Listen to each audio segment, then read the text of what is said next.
دین مبین اسلام په ترجمه وخپل ولس ته مګر انګریز وایي چې په دې پټه ایره کې دننه یو داسې سکروټه پرته ده چې دا به ته پوکه یې او دا به ورځ ماته لمبه جوړېږي او بیا د انګریز ورته وایي چې په دې خبره ځان پوه که چې زه به تا ته په خپل قلم سزا نه کم در د انګریز په قانون به نه کم در او په دا خپله جرګه په دا خپل خلکو په دا خپل د اڅکزیو په جرګه باندې به زه به تا ته دی سزا درکړم چې بیا به ته یاد ولرې دا هغه لومړی عمل دی چې خان شهید دی د ګلستان په مسجد کې شروع کوي او دی مخ په وړاندې راځي بیا خان شهید وایي چې زه ډېر ماشوم یم پر ما د دوو شیانو اغېزه وسوه یوه اغېزه د دې خبرې وسوه چې د علامه اقبال یو ډېر مشهوره شعر دی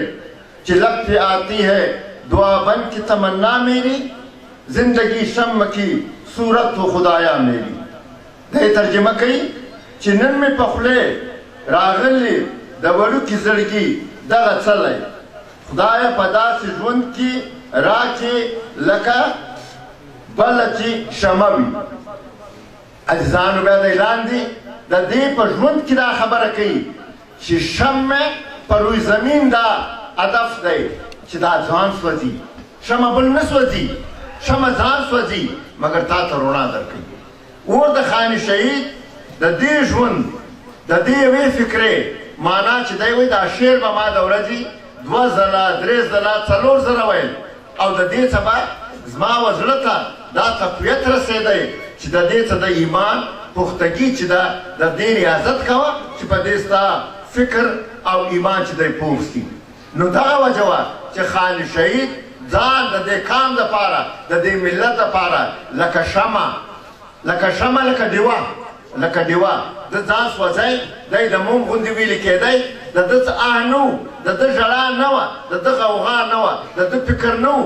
او ده په هغه اوښکو کې د هغه شمعې په اوښکو کې د خپل د سوځلو خوند اخیستی دی د قام دپاره د هغه د استقلال د ګټلو دپاره د هغه د خپلواکي دپاره د ده مبارزه په مخ روانه وه بیا دی مخ ته وایي چې عزیزانو دویمه خبره دا ده چې ګوا د چا لیک دی دا مهیر دی خو استاد ومش ته وایي چې عزیزانو یو املا درته وایم او هغه املا کومه املا ده هغه دی دا وایي نامی گرامی स्पीकर होने के लिए नेक चलन ऐसा जरूरी है जैसे आईने के लिए सफाई दहवाई वही د لوی سړي د جوړېدو دپاره داسې پاک ژوند دا شان پکار دی لکه د هندارې لپاره چې پاکي او رڼا دا د خان شهید په هغه وخت کې و د خپل قام او ملت ته دا فکر و دا لاره ورښووله وه دا د ویژن خبره چې موږ کوو دا هغه ویژن دی چې په دې وخت کې د خان شهید په وجود کې تخلیق سوی دی چې دی وایي سیاسي رهبر سیاسي لیډر سیاسي کارکن وطن دوسته قام دوسته یو انسان چې د آینې په رنګه صفا نه او په هغې کې د خپله چهره سهار ماښام نه ویني تر هغه وخته پورې مخ په وړاندې دی د قام په دې کار کې وا په مخه نسي تللی عزیزانو د خان شهید ټوله ژوند چې هر څومره موږ راوچېړو تاسې اندازه ولګوئ د خان شهید د ولس سره د خوار د غریب سره دی د خپل ژوندون د خپل ژوند او ژوندون په خپل کتاب کې داسې ګویانه دی دی وایي زه د 12 کالو لا نه وم چې عزیزانو په اسکول کې چې ما سبق وای نو دی د اعلی درجې د طالب علم په توګه باندې سرکار د ده له مخه چې دی د څلورم جماعت دغه او ده ته به املا چې به کوله دا به د اووم جماعت د کتاب کوله دغه زه خبره کوم چې هغه ماورایي قدرت چې دی تخلیق کړي د مور په حرم کې هم د دې کار دپاره یې ټاکلي نو خان شهید وایي چې کوم ټایم زما ډېر لوړ نمبرونه راغله نو د هغه وخت سرکار به وښه طالب علم ته قابل سټوډنټ ته قابل طالب علم ته لوستونکي ته به وظیفه ورکوله نو دی وایي زما 12 روپۍ وظیفه وه دا 12 روپۍ وظیفه چې ما ته میلاو شوه ما خپل استادان راوغوښتل او استادانو ته مې وویل چې دا 12 روپۍ دي په دا اسکول کې وګورئ هغه طالب علمان چې دی کتاب نه لري هغه طالب علمان چې دی کاپۍ نه لري هغه طالب علمان چې دی قلم نه لري دا به واخلي او د دوی دا کار به په پوره کوي بیا دی وایي چې کله کله به دوی په لاس نه راله ما به په خپله دا کار کول ما به د طالب علمانو دا ټوله دغه را جمع کړم او بیا به زه پسې راوتم د دوی تر کورو پورې به ما د دوی د دې کتابو او د دې کار سر ته د رسول دپاره مبارزه کوله بله دی په خپل ژوند کې یو ډېره خوندوره خبره کوي دی وایي د خدای کلام چې کوم ټایم ما لوستی ما داسې نه لوستی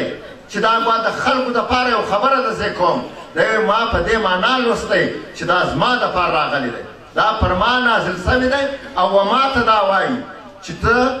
دا کلام په دې توګه ووایه نو دا یو ډېره خوندوره او د سیاست سره تړلې خبرې کوي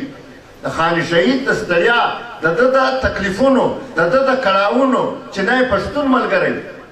ټول خلک د انګریزانو تالیسټ وو د هغه وظیفې یې خوړلې علماو په هغه ټایم کې د انګریزانو په حق کې فتوا کولې ملګري یې نه وو پارټۍ یې نه وه فکر یې نه وو خدای بیا دا یو حواله ورکوي چې بیا کله دی بندي کېږي په جیل کې بندي کېږي دا د ماشاءالله د وخت یو خبره ده دی وایي چې ما د قرآن مجید دا آیات په ډېر لوستی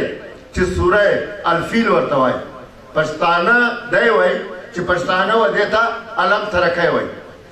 چې فاصحاب الفیل دی وایي چې الله پاک وایي چې ای زما بنده ای زما بنده تا نه ولیده خلک چې د هغه غټ غټ فیلانو دوی مالکانو د ډېر غټ غټ دولتو دوی مالکانو دوی حکمرانانو دوی شهنشاهانو او ما د دوی دپاره یوه بابي یوه توتکۍ د دوی دپاره وا داسې د موت ذریعه جوړه کړه چې د دوی محلونه د دوی پلان دا مې ټولې لمځکو سره خاوره کړې دا آیات خان شهید پر ځان لاګو کوي دا یوه ځان ته وایي چې ته مه خوابدی کېږه ته مه فکرمند کېږه چې ولس کې شعور نشته په ولس کې پوهنه نشته ستا ملګري څوک نشته تا سره ملګرتیا څوک نه کوي دی وایي چې نه د رب ذوالجلال دا کلام او زما دا مبارزه دی بیا اخر کې دا خبره کوي چې زه په دې پوهېږم چې داسې ورځ به راسي چې زما د نامه اخیستلو انسانان به دا به په زرونو وي دا به په لکونو وي او دا قافله به خپل منزل ته رسېږي عزیزانو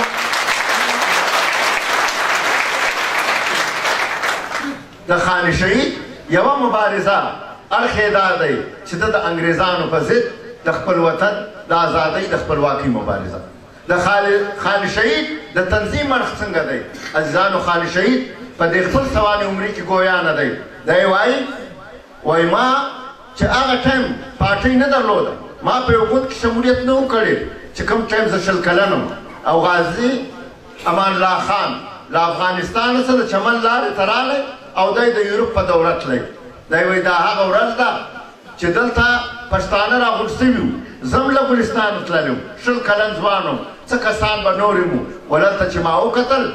ما ته اول افسوس پر دې خبره راغلی چې غازي امان الله خان د پښتنو باچا دی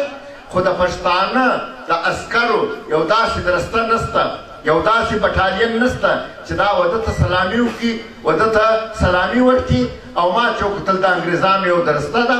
دا وه غازي امان الله خان ته سلامي کوي او په دې کې چې ما ولیدل چې یو خواته د انګریزانو پاک خالي انګریز پکښې دی بل خواته بله درسته ده نور خلک دي چې په هغه کې د هندوستان څخه هغه ټوله خلک چې دا د هندیانو بنګالیانو ترسندیانو پښتانه به پکښې د خپل وخت یو نیم کم وا هندي فورسز دي چې دا وطن د هند په نامه دی وایي چې دا قوتونه ورسره دي چې کوم انګریز په دا ورځ سلامي کوي نو نری باران سوی دی د مځکې پر سر څه خټې او ګندګي ده نو د انګریز چې سلامي کوي او خپل بوټان په مارچ کې اخلي د ده بوټان په خټو لړل کېږي نو دی وایي زه وینم د دا بلې درستې څخه موږ چې د کورو صفایي کوي دا خلک چې هم د انګریز د فوج برخه ده دا خپل